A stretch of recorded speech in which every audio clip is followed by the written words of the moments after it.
Shut up and sit down. खेल पर निबंध प्रस्तावना।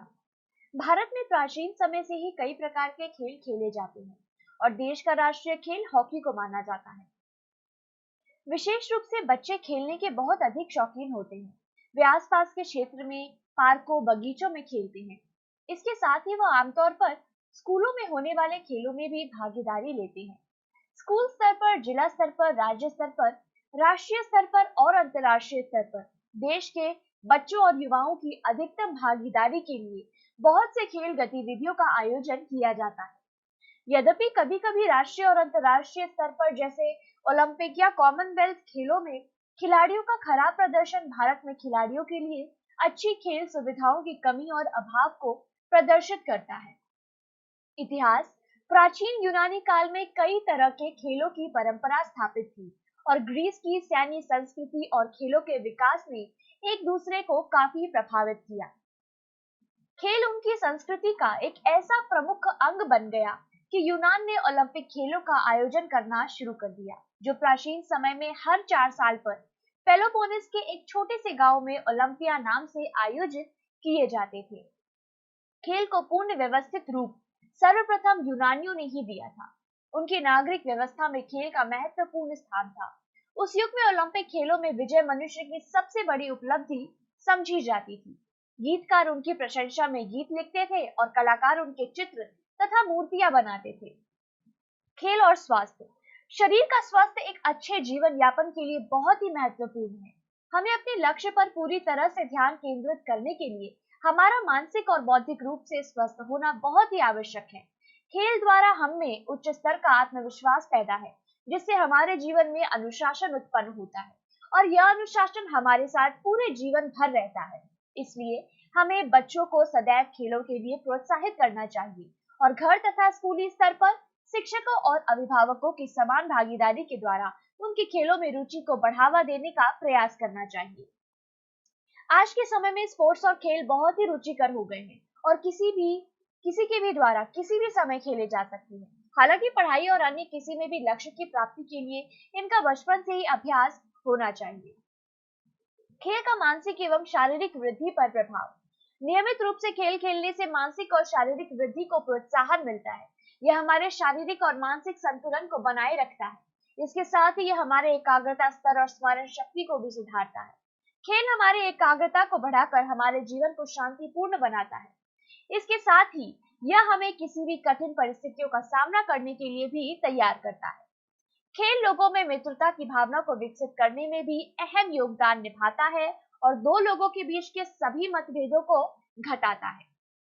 यह शरीर को आकार में रखता है, जो हमें मजबूत और सक्रिय बनाता है। इसके साथ ही यह हमारे मस्तिष्क को शांतिपूर्ण रखता है, जो सकारात्मक विचारों को लाता है और हमें बहुत सी बीमारियों और विकारों से दूर रखता रहता है। खेल बहुत तरीकों से हमारे जीवन को उन्नत करने का कार्य करता है। यह हमें अनुशासन और अपने लक्ष्य को प्राप्त करने के लिए निरंतर कार्य और अभ्यास करना सिखाता है।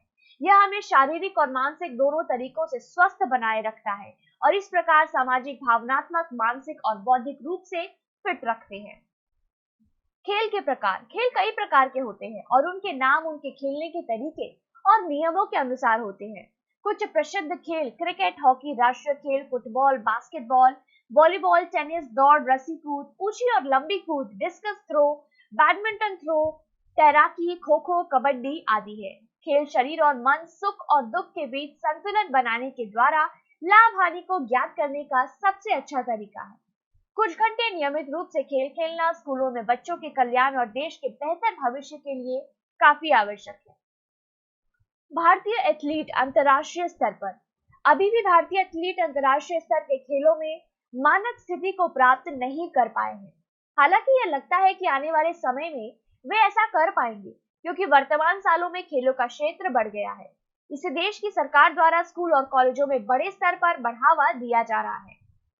भारतीय एथलीट खिलाड़ी हर राष्ट्रीय और अंतर्राष्ट्रीय स्तर के खेल में अपनी पूर्ण भागीदारी दिखा रहे हैं और लगातार गुणवत्ता और मानक हासिल करने के लिए कोशिश कर रहे हैं।